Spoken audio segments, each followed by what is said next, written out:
Bonjour, bienvenue sur la chaîne Le Fruit de la Vigne. Cette vidéo fait suite aux commentaires laissés par les internautes sur ma vidéo avec Arnaud Dumouche, dont le thème était « Le nom de Dieu est-il Jéhovah ou Yahvé ?» Ainsi, je vais vous faire directement participer par vos commentaires, donc je prononcerai vos pseudos, pourquoi pas, puisque derrière vos commentaires, vous êtes quand même des personnes qui réfléchissez, et puis c'est bien de pouvoir partager nos réflexions. Comme je n'ai pas la prétention de tout connaître, eh bien c'est intéressant de pouvoir lire vos commentaires. Je les ai lus dans leur intégrité. J'ai aussi lu les liens que vous m'avez donnés. Alors bon, il y a des sacrés pavés, il faut le temps de les lire, de se les mettre en tête, mais c'était intéressant. J'ai appris pas mal de choses. On ne peut pas tout étudier, tout approfondir aussi, parce qu'il faut quand même beaucoup de temps, et j'ai quand même une vie personnelle. Je ne suis pas qu'uniquement sur ma chaîne, j'ai aussi mon travail, mais c'était intéressant. Vous êtes prêts ? Allez.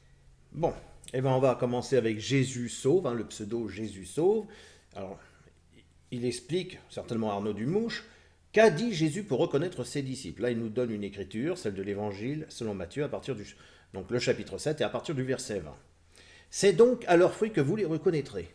Ceux qui me disent Seigneur, Seigneur n'entreront pas tous dans le royaume des cieux, mais celui-là seul qui fait la volonté de mon Père, qui est dans les cieux. Plusieurs me diront ce jour-là, Seigneur, Seigneur, n'avons-nous pas prophétisé par ton nom? N'avons-nous pas chassé les démons par ton nom? Et n'avons-nous pas fait beaucoup de miracles par ton nom? Alors certes, les témoins de Jéhovah ont prophétisé au nom de la Watchtower, premier président, et non au nom du Seigneur. Les témoins de Jéhovah n'ont jamais chassé les démons. Et les témoins de Jéhovah ne font pas de miracles au nom de Jésus. Par contre, il y a des pasteurs évangéliques, oui. Dans certains pays, ils font certains miracles. Ils chassent aussi les démons, ils prophétisent. D'ailleurs, certains se disent même prophètes. Le prophète Philippe Cacou, n'est-ce pas? Alors, ensuite, Jésus sauve me dit, d'une part, si le critère, en tout cas c'est toujours Arnaud, je suppose qu'il s'adresse, d'une part, si le critère pour dire qu'ils sont malgré tout chrétiens, c'est de reconnaître comme maître Jésus, alors tous les faux prophètes dont parle Jésus sont chrétiens. C'est absurde. Les musulmans reconnaissent en Jésus un prophète, un simple homme envoyé de Dieu, exactement comme les témoins de Jéhovah. Donc les musulmans sont chrétiens d'après votre définition. Leur maître, c'est le collège central. S'il y a contradiction entre l'enseignement de Jésus et celui du collège central, ils choisiront toujours le collège central. Il est vrai que les apôtres ont accepté qu'on les reconnaisse comme chrétiens. C'est comme ça qu'ils ont été appelés. C'est parce que les chrétiens étaient celui qui annonçait la bonne nouvelle. Combien aujourd'hui vont s'adresser à leurs concitoyens pour leur parler de cette bonne nouvelle, des évangiles? De plus, les prédicateurs chez les témoins de Jéhovah, c'est avec leur propre argent qu'ils se financent et qu'ils investissent pour la prédication. Pour avoir prêché d'assez longues années, et je n'étais pas pionnier, moi.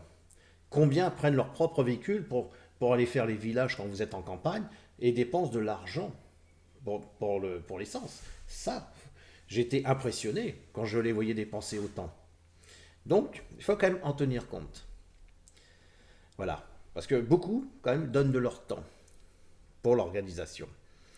Alors, les témoins de Jéhovah ne reconnaissent pas Jésus comme un simple homme par rapport aux musulmans. Les témoins de Jéhovah reconnaissent que Jésus est le Fils de Dieu, l'archange Michel, ou Michael. Rien à voir avec les musulmans. Mais rien à voir. Alors, on va continuer aussi.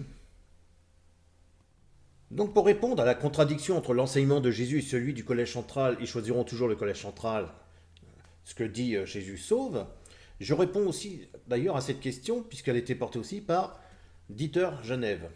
Les témoins de Jéhovah ont comme maître leur collège central. Yeshua, Jésus, ne s'étant jamais adressé à eux pour les mandater. Ma réponse pourtant, ce que je dis à Dieter, il se prétend, c'est d'ailleurs le collège central, être l'esclave du maître. Voyez-vous? Alors c'est vrai qu'il peut vous sembler avoir une contradiction.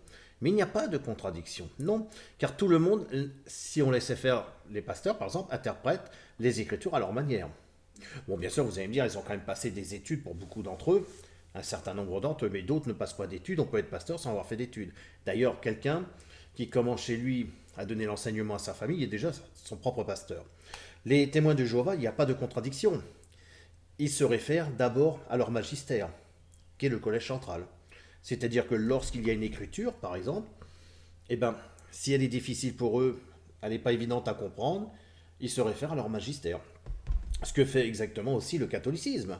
Ils ont un magistère, ils ont eu avant eux des personnes comme Saint Augustin, Saint Thomas d'Aquin, Saint Irénée. Il y a beaucoup de personnes qui ont étudié, qui ont donné leurs fruits de leur recherche et qui ont apporté ce fruit pour l'humanité. Effectivement, moi je peux prendre aussi une écriture. hein. C'est toujours dans l'évangile de Matthieu, chapitre 7, et à partir du verset 1, puisque là, cette personne avait parlé à partir hein, du verset 20. Mais le verset 20, c'est bien de commencer par le début. Cessez de juger, à la fin de ne pas être jugé. Car c'est avec le jugement dont vous jugez que vous serez jugés. Alors il est vrai qu'on ne peut pas ne pas juger, mais le jugement devrait être bon. Ne devrait pas être mauvais en soi, ne pas avoir un mauvais jugement vis-à-vis d'une personne. Et c'est avec la mesure dont vous mesurez qu'on mesurera pour vous. Pourquoi donc regardes-tu la paille qui est dans l'œil de ton frère, mais ne considères-tu pas la poutre qui est dans ton œil à toi? Ou comment peux-tu dire à ton frère, permets que je retire la paille de ton œil, alors que voici une poutre qui est dans ton œil à toi? Hypocrite, retire d'abord la poutre de ton œil, et alors tu verras clairement comment retirer la paille de l'œil de ton frère. Voilà, en gros, c'est vrai que si on veut aller dans les cieux, si on veut les mériter, si on veut s'approcher du royaume de Dieu, il faut que notre jugement soit quand même le plus clair et le plus juste possible. Donc il est quand même aussi nécessaire d'avoir un magistère, une hiérarchisation. Et c'est vrai que personnellement, moi, je ne suis pas allé jusqu'en haut de cette hiérarchisation. D'accord? Donc,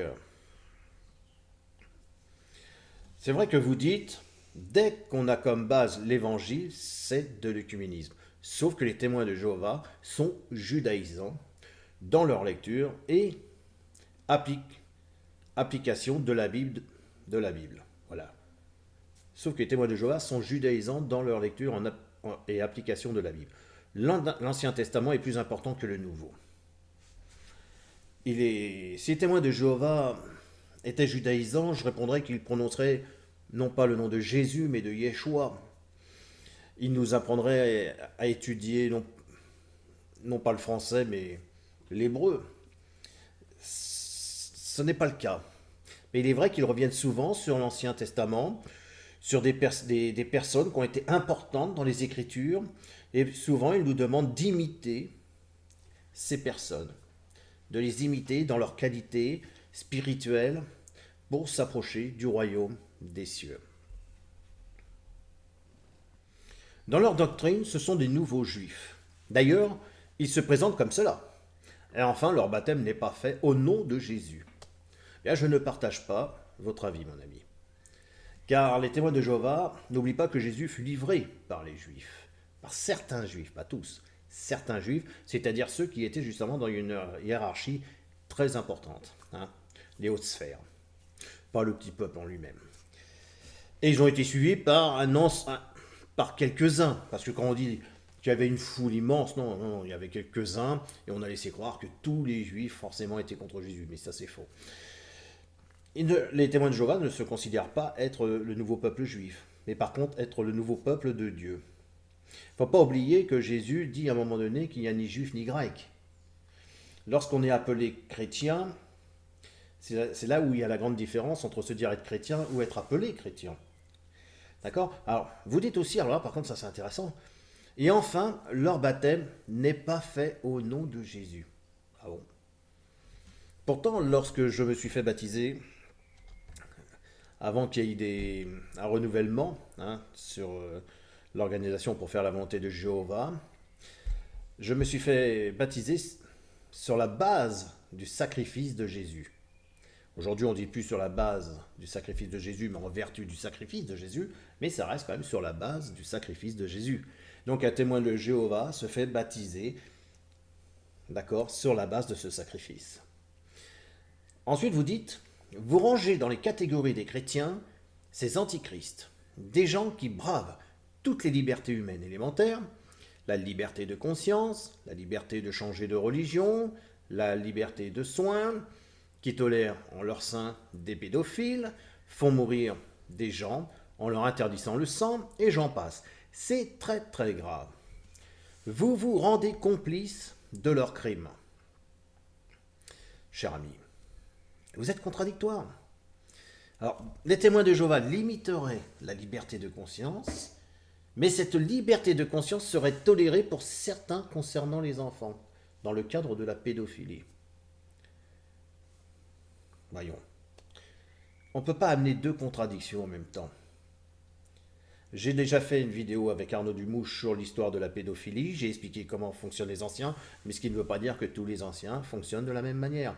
Ce qui ne veut pas dire que tous les parents qui enseignent à leurs enfants ou doivent respecter la hiérarchisation aussi bien dans notre société qu'elle soit aussi spirituelle que celle de l'organisation. Il y a à un moment donné des gens, plus que d'autres, qui se radicalisent, qui sont vraiment complètement bornés. Mais tous ne le sont pas. Moi, je n'ai jamais été spécialement radical et borné. Donc je pense qu'il y en avait d'autres qui étaient comme moi aussi. Alors vous dites après, c'est sans doute votre ignorance profonde des témoins de Jéhovah. Comprenez qu'Arnaud Dumouche est loin d'ignorer la théologie des témoins de Jéhovah et qu'il s'agit d'un dialogue œcuménique entre deux personnes. D'ailleurs, lui-même, Arnaud, avait fait, il y a quelques années de cela, une vidéo que je mettrai en lien sur les témoins de Jéhovah. Ensuite, vous dites, et Luc Rebout n'est pas le meilleur guide. J'ai jamais prétendu être un guide. Je fais des recherches, je donne les recherches que je fais, je montre où je suis d'accord ou en désaccord. Je ne prétends pas être une sorte de gourou qui vient pour être le guide de qui que ce soit. Simplement, effectivement, je défends la théologie de l'organisation, bien que je suis ex-témoin de Jéhovah, et je sais que ça peut en faire souffrir quelques-uns. D'accord? Donc, vous dites, il a été trop peu chez les témoins de Jéhovah, donc il n'a pas le recul nécessaire. Il ne connaît pas non plus le fonctionnement interne. Effectivement, si je n'ai pas été dans les hautes sphères, n'est-ce pas? Je n'ai pas été jusqu'au collège central, mais d'autres y ont été avant moi, Raymond Franz, par exemple. Donc j'ai quand même des documents qui me permettent de me renseigner. Et puis il y a ce que moi j'ai pu voir en interne malgré tout lorsque j'étais témoin de Jéhovah. Maintenant de dire que il a été trop peu, ça n'a rien à voir. C'est pas parce que j'ai été 13 ans, le vécu n'a rien à voir avec le nombre d'années que vous avez passé sur Terre. Par exemple, moi j'ai 53 ans, ça veut dire que j'ai vécu 53 ans sur Terre. Vous allez prendre, par exemple en Afrique, des jeunes soldats africains, qui ont peut-être 15-20 ans. Ces jeunes-là ont plus de vécu par la guerre que moi je pourrais en avoir sans l'avoir connu. Donc vous voyez, ce n'est pas le temps que vous passez qui est important. C'est ce que vous avez vécu à ce moment-là. Et j'ai bien conscience qu'il y a des témoins de Jéhovah, je parle dans le cadre de la pédophilie, je parle dans le cadre de l'excommunication, qu'il y a des gens qui ont vraiment et qui continuent de souffrir. Mais après, qu'est-ce qu'on fait? Est-ce que je brandis une arme pour m'attaquer à la Watchtower? Ou est-ce que je brandis les Saintes Écritures pour amener à adoucir le raisonnement des témoins de Jéhovah sur un problème de compréhension avec justement la hiérarchisation? Alors quand vous dites que Dieu vous pardonne, vous ne savez pas ce que vous faites, qu'est-ce que vous en savez, mon ami? Si ce n'est pas Dieu, justement, qui nous ouvre cette voie. J'ai vraiment dans l'idée de faire un petit peu, on va dire, de la Watchtower, une Watchtower 2. C'est un peu comme Vatican I a fait Vatican II, c'est-à-dire c'est ouvert aux autres. Et bien, je veux donner cette chance à la Watchtower d'être la Watchtower 2, c'est-à-dire de pouvoir s'ouvrir. Ça vous comprendre que l'excommunication est quelque chose qui est une pastorale qui devrait, à un moment donné, s'assouplir. Si une personne a vraiment commis quelque chose de grave, elle peut effectivement être, on va dire, dans son exclusion, mais on peut quand même lui parler sans non plus l'inviter à festoyer à la maison. Sur les problèmes de pédophilie, ça je suis parfaitement d'accord, on en a parlé sur les vidéos. Combien est-ce que vous... Franchement, je discute avec tous les témoins de Jéhovah, à part ceux qui me disent « Oh ben non, il se passe rien chez les témoins de Jéhovah. » Et c'est des témoins de Jéhovah, hein. J'ai discuté avec eux. Ben non, n'écoute pas lui, tout ce qui est dit, tu sais, les mauvais... Non, moi je sais qu'il y a eu des... Je me doute bien qu'il y a eu des cas, en tout cas, de pédophilie et autres. Le problème, c'est que eux, il faut leur faire comprendre qu'ils sont aussi, au niveau du collège central, de se soumettre aux autorités humaines, qu'on soit d'accord ou non avec les associations. Ils doivent se soumettre en tout cas aux autorités et faire valoir lorsqu'il y a eu un problème interne sur un cas de pédophilie, quand c'est une affaire qui est grave, de la faire remonter. En tout cas, le Collège central devrait tenir compte des différents pays et justement agir à ce niveau-là. Mais moi, qu'est-ce que j'en sais si une personne a couché avec un enfant ou autre? Par contre, quand vous le savez, ou quand vous avez des doutes sur la personne, allez discuter avec lui. Mais je pense que tout peut se régler avec les Saintes Écritures et que si on suit les Saintes Écritures, on nous demande de nous soumettre simplement aux autorités d'autres pays. Mais il faut faire attention aussi quand les autorités du pays abusent aussi, hein, de notre bienveillance envers eux. Alors, ensuite, Jésus sauve dit, le rapport que vous faites entre Jésus et Jéhovah sont faux, vous m'avez donné un lien, donc j'ai été dessus, et c'est vrai que moi c'est sûr. Et c'est vrai que quand j'ai regardé ce lien, en tout cas ce qui est écrit, en effet, nous avons bien compris que Jésus est une traduction maladroite et une ruse du diable. Voilà. Donc, ce qui veut dire que, en fait, je vois pas en quoi ce que j'ai dit était faux. Tout simplement parce que c'est vrai, lorsqu'on prie le Seigneur, c'est-à-dire qu'il faut bien comprendre que pour les témoins de Jéhovah, Jéhovah c'est papa, Jésus c'est le fiston.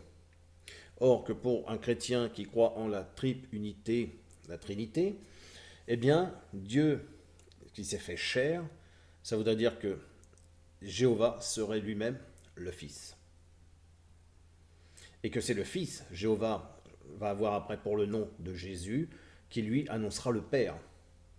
Et que le Père, c'est pas Jéhovah, c'est pas Yahvé. Parce que le Père au commencement, c'était le Fils qui parle, qui était la parole, qui était celui qui est envoyé par le Père. Voilà. Et que donc ça peut fausser la prière lorsqu'on prie le Père et qu'on remet cette prière au nom de son Fils, Jésus. Ça voudrait dire je prie Jésus en tant que Jéhovah, à qui lui-même je remets la prière lorsqu'il a le nom de Jésus. Donc, je n'ai pas faux. Si vous pensez que Jésus c'est le diable, c'est les ruses du diable, ça voudrait dire qu'en fait la Bible est compilée des ruses du diable, hein, de la Genèse jusqu'à la Révélation. Moi je ne le pense pas. Je pense qu'effectivement les humains doivent travailler sur les Écritures, s'approcher de Dieu, et qu'effectivement le nom de Jéhovah pour moi est un nom que je rends saint, tout comme Yahvé, tout comme Hachem, puisque c'est vrai que les Juifs ne disent pas Dieu mais disent Hachem. Et effectivement, il y a différents points de vue, différentes façons de penser. C'est pour ça que c'est très compliqué. Moi, je ne peux pas venir avec ma Bible. Je pourrais très bien me prétendre pasteur, hein. J'arrive, je vous dis voilà, c'est comme ça c'est faux, ça c'est faux, ça c'est faux. Vous me dites que ce que je dis est faux. Moi, je dis que non, c'est pas faux. Je suis peut-être pas. Comment dire? Il y a peut-être des choses que je dis qui sont peut-être pas exactes. Je peux me commettre des erreurs. Mais je fais quand même attention à ce que je dis. En tout cas, moi, je me prétends jamais chrétien. Quand on me demande est-ce que je suis chrétien, je dis oui, mais de moi-même, je dis jamais aux gens je suis chrétien. Par contre, quand je dois parler de Jésus, je parle de Jésus. Voilà, écoutez, j'espère que cette vidéo vous aura plu. Alors, c'est vrai que j'ai eu vraiment quand même de bons commentaires. Donc, Luc Rebout, oui, vous m'avez dit. Ah, oui, ça, c'est quand j'ai discuté avec qui ça? C'est avec Dieter. Lorsqu'il parle sur les témoins de Jéhovah sont-ils chrétiens, qu'ils le soient ou non, il ne change rien. Yeshua, Jésus, n'a rien à voir avec les chrétiens. Sur leur site, il n'est pas écrit « Nous sommes fiers d'être chrétiens », donc ça je l'avais vu, ouais, mais « Nous sommes fiers d'être appelés chrétiens ». Moi je trouve que c'est même mieux. Ce qui est différent, leur chef s'estimant plus juif que chrétien, je ne pense pas qu'ils s'estiment plus juifs que chrétiens, ils sont plutôt dans l'idée d'appartenir au peuple élu, oui, et même meilleurs que les juifs, car utilisant le nom qu'ils estiment, en fait, c'est pas qu'ils se disent meilleurs que les juifs, mais de certains juifs, ouais, je pense qu'ils se disent meilleurs que les pharisiens. Car on peut remarquer quand même que dans les tours de garde, pour ceux qui ont vraiment... bah, je sais que de toute manière, toi, tu as dû vraiment être à fond là, du moins, en tout cas, tu as beaucoup étudié là-dedans. On peut regarder quand même que il parle beaucoup des pharisiens, pas beaucoup des sadducéens. On n'entend pas les sicaires, les scribes, les sadducéens, mais beaucoup les pharisiens et certains hauts chefs. On voit beaucoup souvent les chefs religieux chez les pharisiens qui avaient la plus grande influence de l'époque de Jésus. Et effectivement, ils se pensent être meilleurs qu'eux. Or, le problème, moi, par contre, je trouve que l'organisation, dans sa structure, se rapproche à celle des pharisiens, c'est-à-dire qu'ils tiennent beaucoup compte de la manière dont on s'habille, la manière dont on s'exprime, la manière dont on va prêcher. Il faut faire attention parce que quelqu'un pourrait derrière le carreau nous observer. Ils sont beaucoup à cheval sur ces éléments-là. Plus que par rapport, vraiment, on va dire, par exemple, si moi je te vois faire une bêtise, je viens de voir, je lui dis attention frère à ce que tu fais, eux ils iront plutôt aller voir un ancien pour redresser la personne, que d'appliquer ce qui est dans les Écritures. Alors, ce qui est différent, donc Tatin, car utilisant le nom qu'ils estiment être celui de Dieu, de Jéhovah, alors que les Juifs, eux, refusent. De toute manière, les Juifs refusent catégoriquement Jésus. Moi, j'ai vu, pour être... j'ai écouté Rav Dinovitz, Evi Lemel, Rabben Chetri. Quand je vais sur Torah Box, parce que je me suis inscrit aussi sur Torah Box, bon, bah, j'ai vu que pour certains rabbins, ils appellent Jésus le clouté. Il y a de la moquerie quand même là-dessus. Certains considèrent que Jésus a même suivi. C'était Rav Dinovitz qui l'avait dit, qui connaissait le nom de Jésus, de Yeshua, et que même ils avaient son vrai nom, qu'il avait étudié, ils avaient même le nom du rabbin qui lui a enseigné. Et du coup, bah, ils n'ont jamais, c'est vrai, vraiment prononcé le nom. Donc même si on me dit le tétragramme, comme me disait tout à l'heure euh, euh, Nicolas, il m'avait donné un lien, que Shalom, donc I-H-V-H est son nom, qui se produit phonétiquement Yahweh, très simple, la variable, nom. Comment bien le prononcer pour moi, il le prononce tout simplement, quand j'entends les rabbins parler, ils disent Hachem. Ils ne le prononcent pas comme ça, ils disent Hachem. Donc, effectivement, si les croyants en Christ du 1er siècle étaient des chrétiens, ce qui n'était pas le cas, bah si, là je ne suis pas d'accord avec toi, leader. Il semblerait pratiquer le partage en vue d'un équilibre, mais il faut savoir aussi qu'il y a eu des chrétiens qui se sont détachés. Il y a eu plusieurs mouvements après, au 1er siècle. Il n'y a pas eu qu'un seul mouvement qui s'est construit, il y a eu plusieurs mouvements. Il semblerait pratiquer le partage en vue d'un équilibre de compte, ce que ne fait pas le Collège central des témoins de Jéhovah qui garde ses milliards pour l'organisation. Bah oui, ça c'est sûr que pourtant quand tu regardes à Louviers ou dans les endroits où il y a les Bethel, les ornements sont quand même pas... c'est quand même magnifique. D'ailleurs, il y avait une sœur, une ex-témoin de Jéhovah, une jeune femme qui faisait des vidéos dans les débuts que je suivais, puis après elle a supprimé sa chaîne. En tout cas, elle a supprimé ses vidéos, parce que dans les débuts, elle parlait avec sa maman.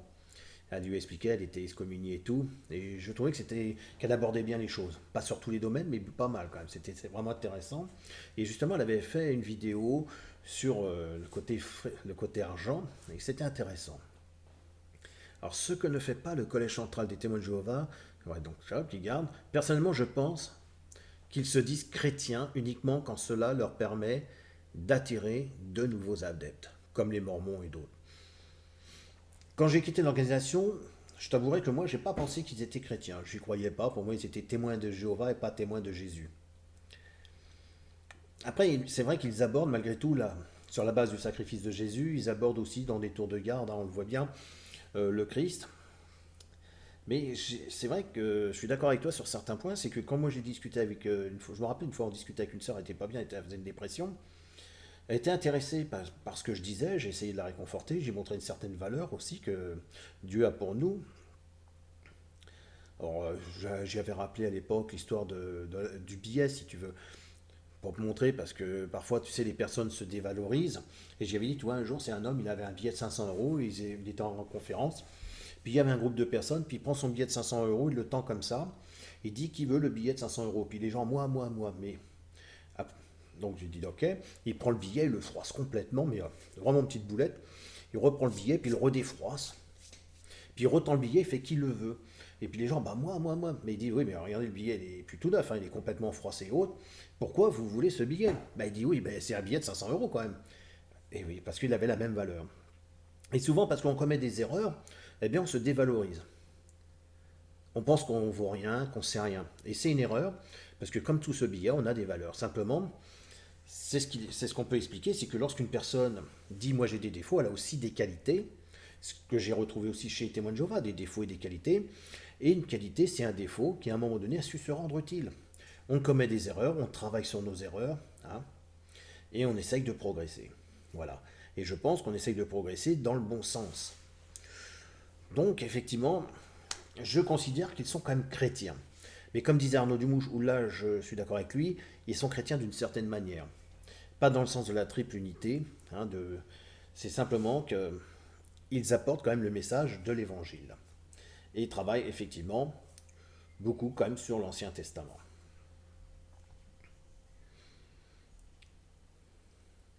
Donc ça c'était vraiment intéressant. Bah, de toute manière, vous êtes intéressant dans ce que vous dites tous, hein. C'est vrai que franchement je trouve que c'est vraiment intéressant, hein. Alors après, bon, il y a eu la. Donc après, bah, moi je t'ai répondu, hein, sur ça. Ce sont eux qui annonçaient le message du Christ, qui étaient appelés chrétiens, hein, puisque effectivement, on n'arrive pas en se présentant comme chrétien. C'est les gens qui nous disent si on est chrétien ou pas.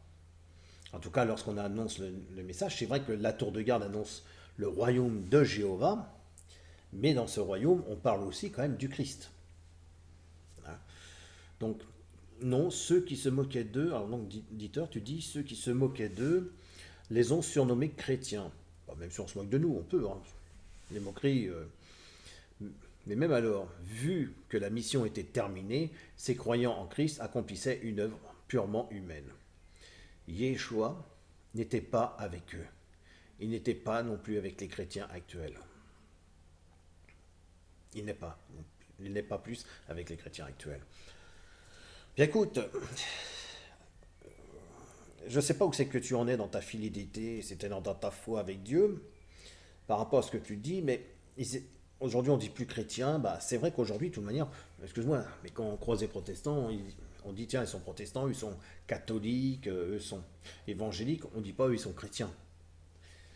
Hein, c'est vrai qu'on les appelle pas les chrétiens non plus, hein. Quand on voit les témoins de Jéhovah, c'est vrai qu'on dit pas tiens, les témoins chrétiens de Jéhovah. Effectivement, mais bon, ça n'empêche que, bon, pour moi, ils partent tous sur le message de l'évangile, hein. Moi, quand j'étais dans l'église avec un pasteur baptiste, bah, on dit les baptistes, on ne dit pas tiens les chrétiens. Pourtant, on sait que derrière, il y a l'évangile qui est exprimé. Donc, Luc Rebouffaut, Matthieu 7, 20. Matthieu 7, 20, 22. Ouais, tout ça parce que j'ai dit, ils faisaient appeler, alors 7, 22, je vais relire avec, bah tiens, puisque on est en train de faire la vidéo, hein, ça se fera en direct, hein, comme ça sera pas préparé. Euh, Ainsi donc, c'est à leurs fruits que vous. Ah oui, bah ça c'est ce qu'a dit tout à l'heure Jésus sauve. Ce ne sont pas ceux, hein, 20, 22. Ouais, bah en fait, tu me ressors le même passage que tu as sorti tout à l'heure. C'est à leurs fruits. Donc, si je comprends bien, tu considères que les fruits des témoins de Jéhovah ne sont pas bons. Ah, tu as le droit de le penser. Mais de dire que c'est faux, non, je ne suis pas d'accord avec toi. Tu peux me dire que ce que je dis est inexact, mais de dire ce que je dis est faux, pour laisser sous-entendre que toi tu auras raison, ben non. Euh, J'aimerais bien savoir qui porte de bons fruits. Moi, je vois, je vais te donner un exemple, Jésus sauve. Mon beau-père, il était enfant de cœur, puis après il a cessé d'être croyant, en tout cas d'être fidèle à Dieu, on va dire. Toute sa vie, il était plutôt athée, il rentrait pas dans les églises, il rentrait vraiment, même dans les mariages, il ressortait des fois pour attendre dehors. Ce qui n'empêche que ça a été un homme admirable. C'était l'abbé Pierre des athées, tu vois. Donc moi je ne regarde pas parce qu'une personne peut être chrétienne, musulman, athée ou ce que je ne sais. Il y a des bonnes personnes. Il y a des bonnes personnes. Il y a déjà dans le cœur de certaines personnes l'envie de faire du bien, sans spécialement croire en Dieu. Donc il y en a qui portent déjà le fruit, hein. C'est pour ça que quelque part ton message, tu vois, Seigneur, Seigneur, regarde combien que j'ai prié pour toi, regarde tout ce que je fais pour toi. C'est un petit peu aussi le côté un peu pharisien. Tu te rappelles quand Ils arrivaient, les mecs, ils mettaient leur surplus, regardez-moi. Puis la pauvre petite grand-mère avec ses deux petites pièces, toutes petites pièces, elle avait que ça pour vivre. Hein, puis qu'elle a mis, hein, puis que Jésus l'a dit, regardez, elle a mis tout ce qu'il y avait dans son cœur, elle l'a donné à Dieu. C'est comme ça que je vois les choses. C'est-à-dire que le fruit de l'esprit, en tout cas, hein, ainsi donc, c'est à leurs fruits que vous reconnaîtrez ces hommes. Hommes, femmes et femelles, hein, bien sûr. Voilà, ben, on va terminer là-dessus. Voilà. Moi, je vous dis à bientôt pour une prochaine vidéo. Allez, au revoir.